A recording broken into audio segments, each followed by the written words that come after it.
कड्ढ के seed village दा अपना कर लेना बना लेना जे कड्डी एरिया च लाना चलो नहीं होया हां कनक दा छड़ा धाना दा नहीं शुरू किया पहले PM किसान KCC वगैरह वो मीनस डिस्कशन की है हूँ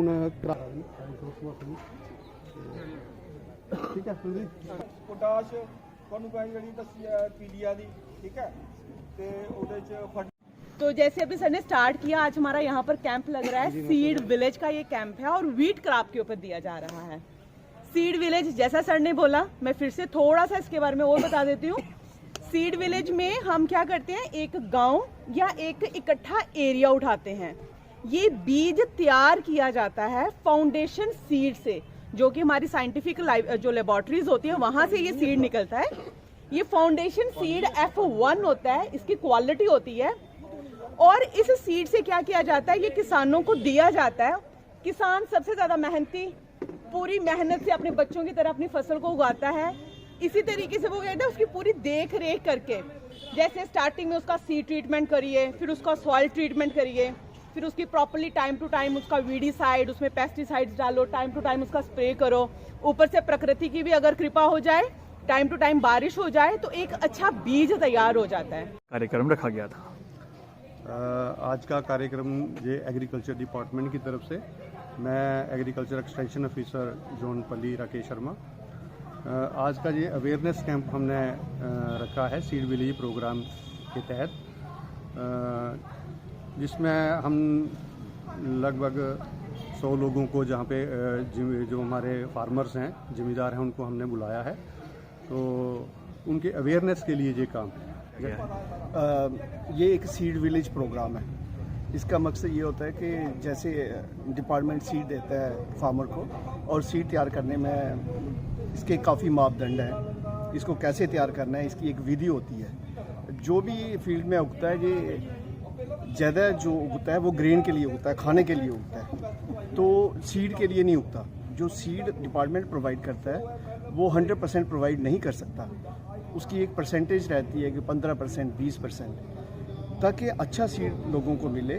तो हम एक सीड विलेज बनाते हैं। सीड विलेज का मतलब है कि वो सारे गाँव को एक अच्छा सीड देते हैं और उसमें बताते हैं कि जो सीड हम तैयार करना है उसको कैसे तैयार करना है। ये जो सीड है फार्मर आपस में बांटते हैं, ताकि नेक्स्ट ईयर क्रॉप में उसको अच्छी जनरेशन मिले। और इसको यहाँ जो सीड देते हैं अच्छी क्वालिटी का सीड देते हैं, उसको हम फाउंडेशन सीड कहते हैं। तो ये प्रोग्राम है, वो सीड कैसे उगाना है, उसमें क्या हमें मेजर्स लेने हैं, कैसे ज़मीन तैयार करनी है, कैसे उसमें से वीडिंग करनी है, कैसे रोगिंग करनी है, जो वो टेक्निकलिटी है वो इस कैंप में हम 3 इसकी सीटिंग्स करते हैं। हम जैसे क्रॉप की डिफरेंट स्टेजेस होती हैं, जब सोइंग होती है एक तब होती है, जब 30 दिन की हो जाती है तब हो जाती है। तो डिफरेंट स्टेज पे इसका कैंप्स करके लोगों को इसमें जागरूक करते हैं। क्या सर ऐसे जागरूकता कैंप कोई दूरदराज क्षेत्र के लिए भी लगाए जा रहे हैं? ये सारे डिस्ट्रिक्ट में हर जगह लग रहे हैं, बिलावर, बसोली, हीरानगर।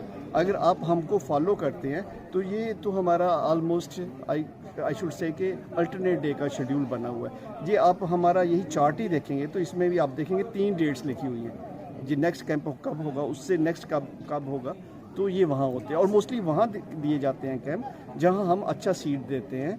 वो इसलिए देते हैं कि फार्मर्स आपस में बांटें। सरकार द्वारा जो स्कीमें चलाई जाती हैं, आपका विभाग किस तरह से उन किसानों तक पहुँच के उन्हें जागरूकता कर रहा है? आप देख ही रहे हैं कि हमारा जो डिपार्टमेंट है बिल्कुल ग्राउंड लेवल पे काम करता है, फार्मर के साथ काम करता है।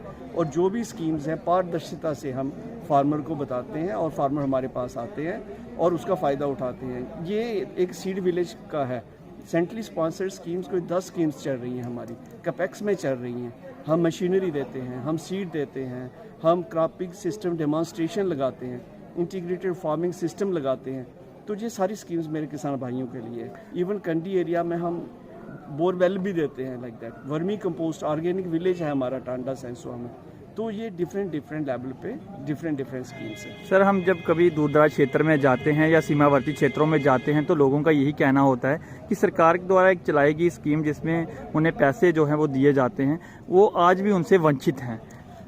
हमारा तो इतना पारदर्शिता है इसमें कि हमने किसान को छूट दे के रखी है कि जो भी हमारे पास स्कीम आती है हम इसकी बात करते हैं कि चलो हमारे पास कंबाइन ही है क्योंकि आप जानते हैं कि पिछले टाइम पे हार्वेस्टिंग की बड़ी प्रॉब्लम थी, लेबर शॉर्टेज थी, तो डिपार्टमेंट ने कंबाइन हार्वेस्टिंग 8 लाख सब्सिडी पे दी है।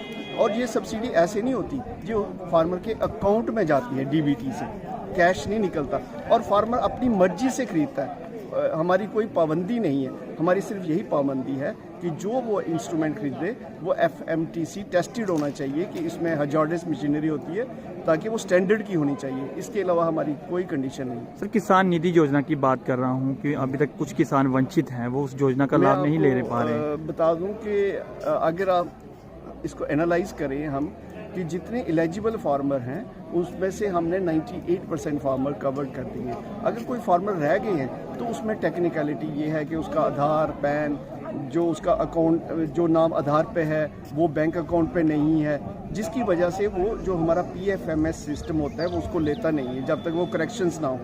तो जैसे करेक्शंस होती है तो हम उसको भी अपडेट करते हैं। ऐसे केसेस हैं, लेकिन अगर आप भी फील्ड में जाएंगे, लोगों को पूछेंगे तो हार्डली 1-2% ही फार्मर्स हैं, लेकिन जैसे जैसे वो हमारे पास लाते हैं केसेस, हम वैसे वैसे उसके करेक्शंस करके उनको ठीक करते हैं।